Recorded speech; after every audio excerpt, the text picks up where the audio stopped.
Voilà, bonjour à travers le monde, nous sommes beauté, Joël Noël, Biscanio Sobojoni, Akolanda Bissou, Mokolo Yalelo, lundi le 15 décembre 2025. Yabino Manik Senjoli, Wazalaka, Wana toujours, on a Kosololana Bayi Kongomani, mais Lelo, donc on a invité na plateau de Tozabiso Moko, donc on a analysé quelques vidéos où Mokonziambo Kanabiso. En face, il y a public naïe, en face, il y a jeunesse congolaise. Discours ni Mokonziambo Kalobi, penini o ezako intéressé ba congolais, peto kotala makambo nini oyo lingomba politique ya Mokonziambo ka azali ko bongisa pona makambo etali congrès na bango ya IDPS,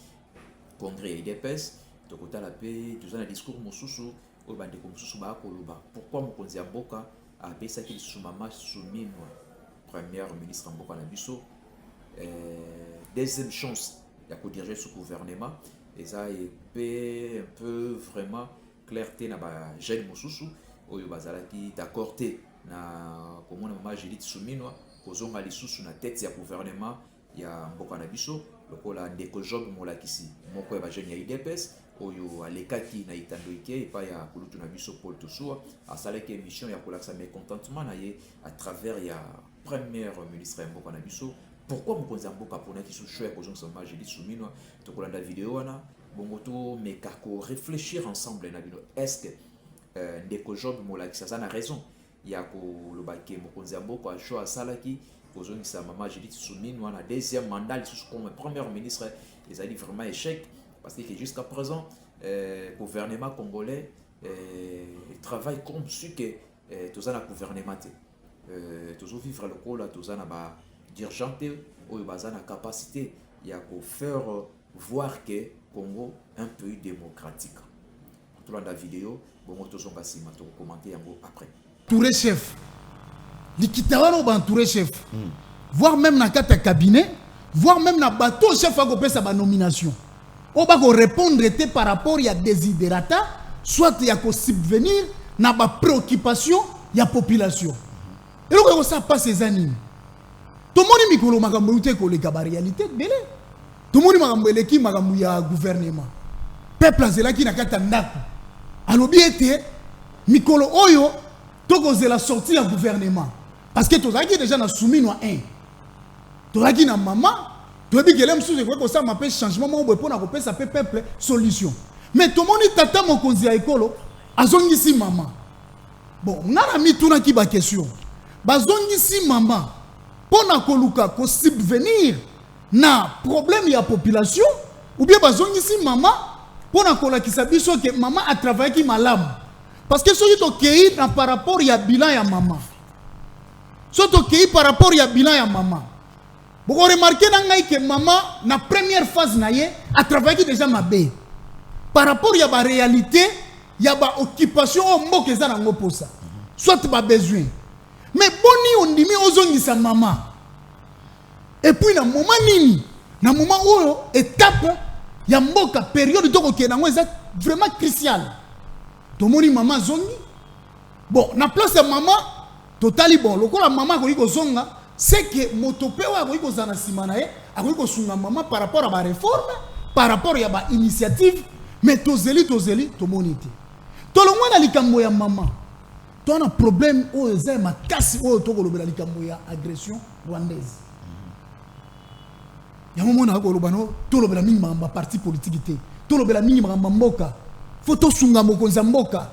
mokonzi na ebike akoyoka pe ko comprendre makambo. To komona nomination ya nani ya oyo azali ministre ya défense. Bon, ministre de défense to moni fallait total par rapport à casting. Mais tant que tu l'as dit, la réalité, Magamutu, Azali moto ya IDPS. Mais en réalité, Otoko Bengalikamo moto Azali na soubassement professionnel par rapport à expertise. Il y a secteur wana. Papa Paul, on peut bien beau jouer avec tous les secteurs, mais pas avec celui de la défense. La défense est le secteur poumon de la sécurité nationale. Oui, qu'on s'accanamote. Et puis to suki wana tetangu to moni moi di vita. Ikole uti ko le gato mona o ba nommé moko akomi chargé ya makambu ya ba y a ba ancien combattant na kombo ya ndeko Eliezer Tambwe. Bon tozo nommé bato wana pona tozwa résultat oto tozo nommé bato wana pona tosunga bango oto to nommé bato wana pona to s'attendre na nini parce que ce que ça pona résultat na kati ya résultat par rapport ya profil ya bato wana na moment o moka eza na problème tokai ko zwa bato wana te mais to saliana ya ngana ko mituna butumo itongo pokwa nini eko sala ete mokonzi oya biso oyo akomonisa butumo itongo pokwa na kati ya moniele ya Congo pe na libanda ya mboka ke alingi mboka ke azana posa Congo est développé mais toko luka ko maintenir batu oyo bako ko relever défi toko luka to sala ba bengaka ba nomination moko boye par complaisance na ba sentiment faut to la vérité to sala makambo boye na favoritisme tsaye po zaboy bon si ko tango to tche bongo et tant que chef et tant que tata mokonzi oyo yo yebi bitumbo biso to bundela pona nini te ovanda na kiti olobi pete ke bon lo lenge makambo ko tambola boye esengele te ngai na beta likofi na mesa na luka ete na révoquer bato mais to cause la révocation to cause la révocation to cause la sanction to cause la ngote biso to zwaka mosala tango to koya to lobi bon moni likambo boye to moni likambo mikolo tu koleka na loba makambo vila Kinshasa na lobi moto botie na vila Kinshasa profil eza bien te wana na bandel na kolobango babenga oza ene yo étant que membre ya parti oki koloba makambo wana te tobi quand ça ne marche pas isengeli toloba poto sunga lokola vérité za kateti totikeli mwana mai temps ebele asali ba biloko na ye Daniel Bumba yemo mo kontina suka ye koloba ete vila Kinshasa ezana kata bosolo na makambo ye tokana kite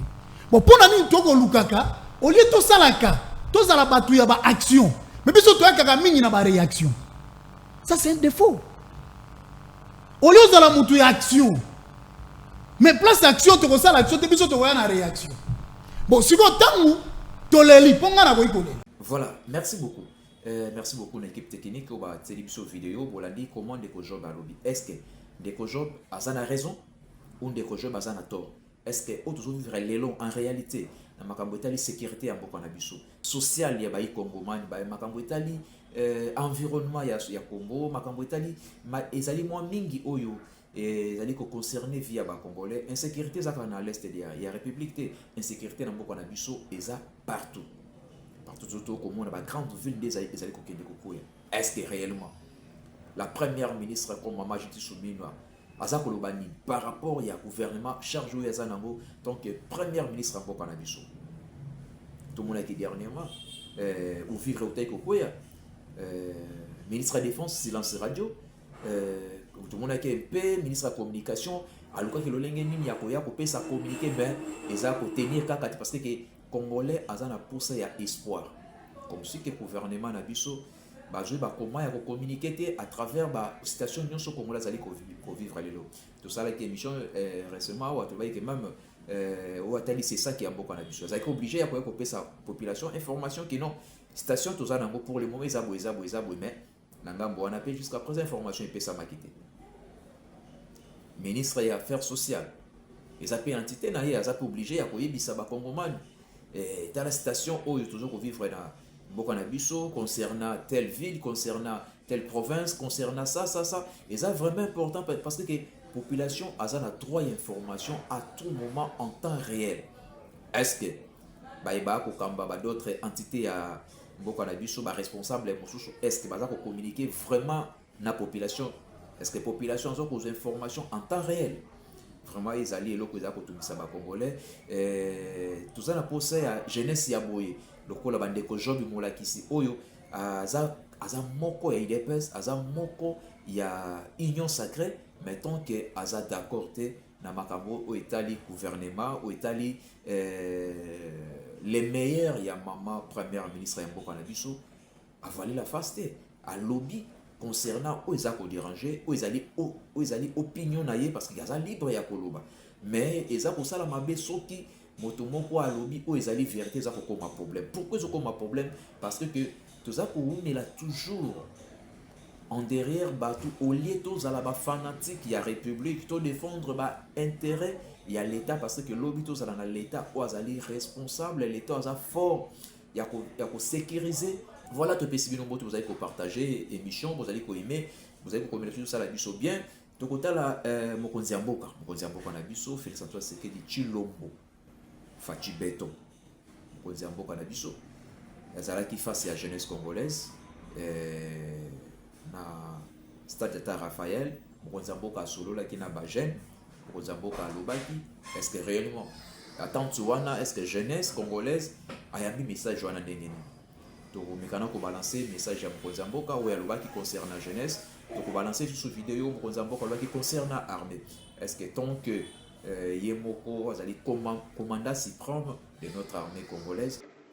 Le dernier exemple que je donnerai, il y en a plein, vous les connaissez, vous les vivez tous les jours. C'est celui qui me tient en ce moment à cœur, celui de la sécurité de notre pays. Lorsque je suis arrivé à la tête de ce pays, j'ai trouvé une armée, pardonnez-moi l'expression, de clochards.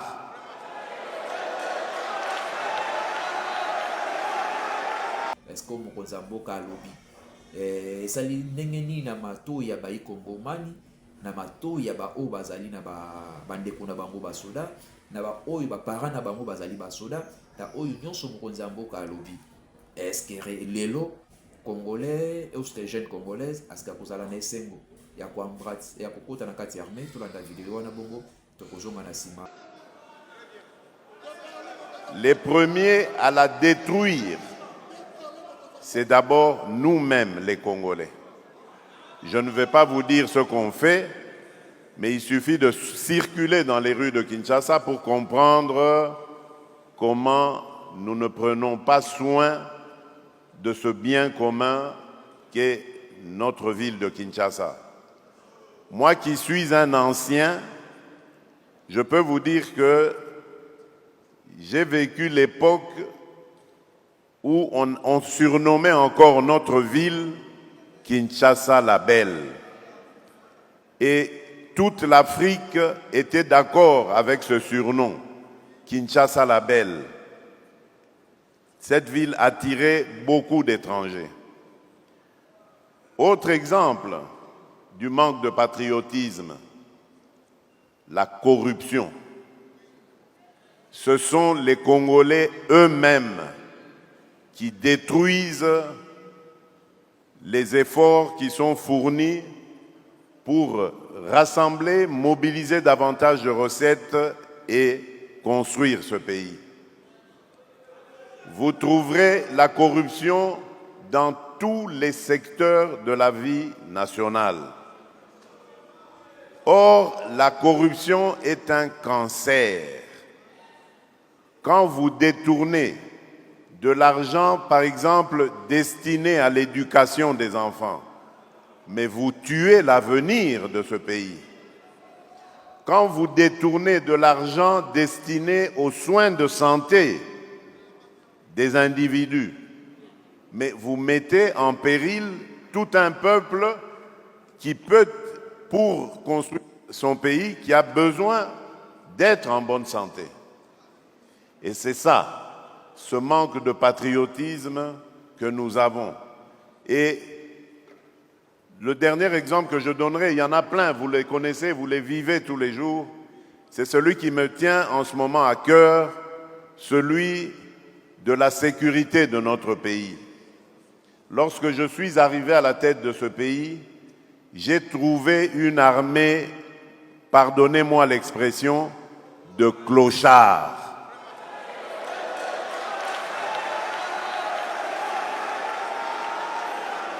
Je vous dis très sincèrement, j'avais une admiration sans faille pour nos militaires, mais les militaires de troupes, parce que ces gens, on les envoyait au combat sans ration, sans solde, sans munitions, sans encadrement. et on leur demandait de faire des miracles. Et il leur est arrivé de faire des miracles. Voilà pourquoi, lorsque je suis arrivé, je me suis attaqué d'abord à l'heure sociale en mettant le mieux possible, et je sais qu'il y a encore beaucoup de choses à faire de ce côté-là, mais en mettant le mieux possible à l'abri leurs enfants, leurs épouses, donc en bref leurs dépendants, pour que eux ne puissent se consacrer que à leur tâche qui est celle de la défense de la patrie. Na vidéo bino sobolandi vidéo ya mokonzi ya mboka ezali mokonzi ya mboka nde alobaki à travers bisika okutanaki na bilenge bisika alobaki ke non il faut solola na bilenge ayebisa bilenge nini oyo gouvernement ou l'état na biso aza responsable ya kosala mpona kogarantir vie ya baikongomani mais eloko moko ezali kosala mpasi lobi tozalaki na commune ya Kimbanzeke précisément na nzela ya Rotumokali okende ti vraiment na oyo babengaka pont na ngambo na pont ava kokaisa mai wana tosukaki nanu wana kotala lolenge ni baikongomani bakobika ezali vraiment un peu difficile nzela ya malongi ezali te courant ezali te mai ezali te na bamilie biso totambolaki okomona ni titi ya la police est-ce que na bacoin ya bongo soki ya un danger soki ya un problème bato bakokima epai ya nani est-ce que na milie wana bon parce que totambolaki na oyo etali caméra te tozalaki na baraison mosusu bimaki biso kuna mais tant que bapanzisa yango tant que mopanzisa yango tozalaki obligé ya kotuna koyeba ndenge nini bapopulation azali kovivre mais tokosala effort semaine prochaine tokokita na caméra na biso na terrain tolakisa bino réellement tokobanda na coin ya saut de moto ya 24 ti bisika nini oyo tokokende kosuka na bino mais to meka partager vidéo oyo to aimer to partager ko sala biso vraiment bien eza est-ce que la commune ya Kimbanzeke est-ce que beaucoup mestre azali est-ce que na commune ya Kimbanzeke est-ce que na route Mokali beaucoup mestre ibe eta ya nzela ya route Mokali ti kokoma na pont est-ce que yo déjà koma na secteur wana kokoma na ngambo komata ti kota likolo ba montagne kuna koto ya ba mabende lakini ndio mikoto ba mabende kuna ba érosion ba tête ba érosion zali ko se former zali ko soki mboli beti et créer ka toujours ba tête ba érosion est-ce que ba député provincial bazali na commune ya Kimbanzeke est-ce que ba député nationaux ya district ya Tcham est-ce que boyebi pe point wana parce que toko mema ba vidéo oyo ekozala preuve à l'appui parce que vidéo TV zali radio te pardon TV zali radio te TV sengaka ke oza koloba oza kopesa na ba preuve oyo ke bato bamona secteur ndenge nini ezali yango ekozala deuxième émission na biso ya semaine prochaine soki nzambe apesi biso makoki ya kodéplacer na commune ya Kimbanzeke ti na bisiko tokende kosuka tolakisa bino comment nzela ya Rotumokali ezali nzela ya Rotumokali vraiment eza na état moko moye kuta kolobela yango eza te mais tokoyela bino bavideo wana tokolakisa bino bavideo wana ndenge nini otia Mokali ezali mpe coin wana tokolakisa bino oyo aucun souci ya la police toyebi te soki bato badiscute bakokende epai ya nani parce que soki ya mécontentement ezali bato bakimaka nano epai ya l'état oyo azalaka wana mpona première soin ya koyeba ndenge nini ya kodépose plainte mais bato bakokende wapi mpe na milie wana ya trop de kuluna et trop de créer ba désordre moko na coin wana okoki ko imaginer te parce que population za kolela population biki baza abandonné yango to interpeller bourgmestre ya commune ya Kimbanzeke tant que premier citoyen ya commune ya Kimbanzeke mais quand on kosa la descente na yo moko overfier route ya Mokali ti kokende kokoma na pont okoyeba ndenge ni population bazali ko vivre ba députés provinciaux ya district ya Tchango ba député national ya district ya Tchango pardon ba député provinciaux ya commune ya Kimbanzeke eza monene Kimbanzeke ekenda kokabwa na njili ti na koto ya Congo central ekomati koto bazana bokabwani mpe na commune ya Nsele mais komaki na batamo tokaki bourgmestre ya Nsele na bourgmestre ya Kimbanzeke bazali koyokana te mpona likambo etali mondelo mais tokosala mpe effort ya kokoma na site wana toyeba comment bakabolaka les deux communes wana limite na bango ezalaka vraiment précisément na place nini Donc ça l'effort, il y a ça là, moi bah émission trop concernant Tchangu parce que vous allez payer moko ya bana ya Tchangu, oyo pe to évoluer na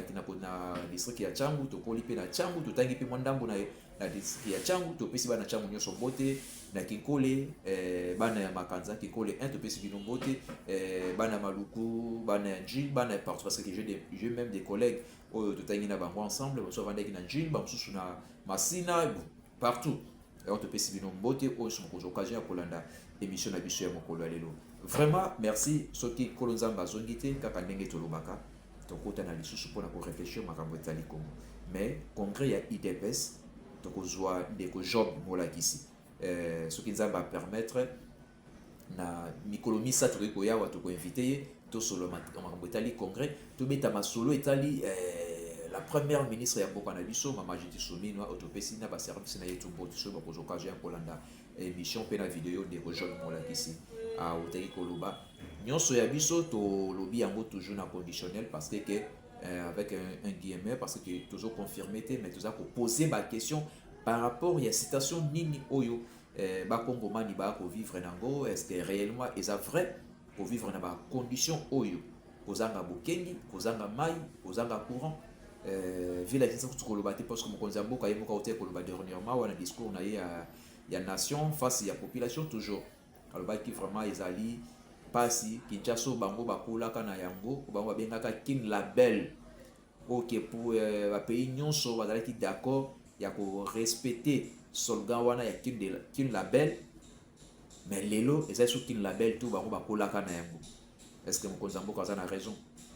Est-ce que discours ya mokonzi mboka oyo alobaki ke tango bango bakolaka est-ce que eloko nini ekozanga lelo bango bayebi kin label mécanisme ni bakoki kotia en place parce que biso pe de vivre kin label wana bana biso pe vivre kin label wana c'est que mama Jisuminwa ensemble na gouvernement na yo na premier citoyen ya ville province ya Kinshasa où boza vraiment na mosala ya kosala ya makasi na mboka na biso surtout na ville province ya Kinshasa pona kobongisa Kinshasa ezonga na elongi na yango elata robe ya sika kosala bakongomani bien topesi bino mbote topesi famille Diamba mbote topesi bino mbote na oyo nyonso bosalaka na œuvre de la foi et pas ya mama Francis Kakimbembe topesi mbote. Voilà, à la prochaine.